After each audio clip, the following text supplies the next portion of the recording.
জালাতান Ibrahimovic বাবা ছিলেন Bosnian ও মুসলিম আর মা ছিলেন ক্রোয়েশিয়ান ও ক্যাথলিক।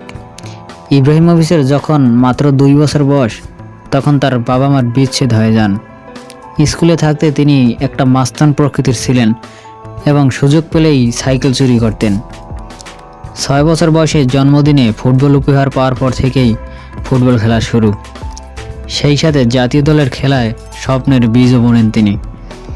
কৈশোরে স্থানীয় ক্লাব মালমো এফএফে খেলা শুরু করলেও 15 বছর বয়সে তার আয়ের পরিমাণ নিয়ে তিনি সন্তুষ্ট ছিলেন না। জীবন তখনও বেশ কঠিন ছিল। তিনি সিদ্ধান্ত নেন ফুটবল খেলা ছেড়ে দিয়ে ফেরিঘাটে কাজ করবেন, কিন্তু তার কোচ তাকে উৎসাহিত করেন ফুটবল নিয়ে আরও এগিয়ে যেতে। তিনি তাই করলেন। তারপর বাকিটা তো ইতিহাস। আজকের ইব্রাহিমোভিচ সবার গল্প মাত্র।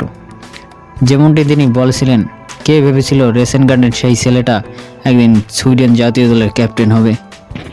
তিনি 2015 সালে লিগ ম্যাচে গোল করার পর জার্সি খোলেন এবং তখন দেখা যায় তার শরীরে ট্যাটু করা বিশ্বব্যাপী 50 জন মানুষের নাম, যারা ক্ষুধার্ত হয়ে দিনযাপন করেছে। তিনি মানুষের মধ্যে সচেতনতা তৈরির জন্য ফেমিন সংগঠনের হয়ে এই কাজটি তিনি করেন। 2016 সালে তার জীবনী নিয়ে বিকামিং জালাতান নামের একটি মুভি তৈরি করা হয়েছে। মুভিটি বিশ্বের বিভিন্ন ফিল্ম ফেস্টিভ্যালে প্রদর্শিত হয়েছে। বর্তমানে তিনি $116 মিলিয়ন মালিক। তার বার্ষিক আয় 25 মিলিয়ন ইউরো, যা $35 মিলিয়ন সমান। ইব্রাহিমোভিচের ক্যারিয়ার পরিসংখ্যান করলে দেখা যায় তিনি সুইডেন, ইতালি, স্পেন, ফ্রান্স এবং যুক্তরাষ্ট্রের মোট 9টি ক্লাবের হয়ে 517টি ম্যাচ খেলেন এবং 319টি গোল করেন এবং দেশের হয়ে 116টি ম্যাচ খেলে 62টি গোল করেছেন।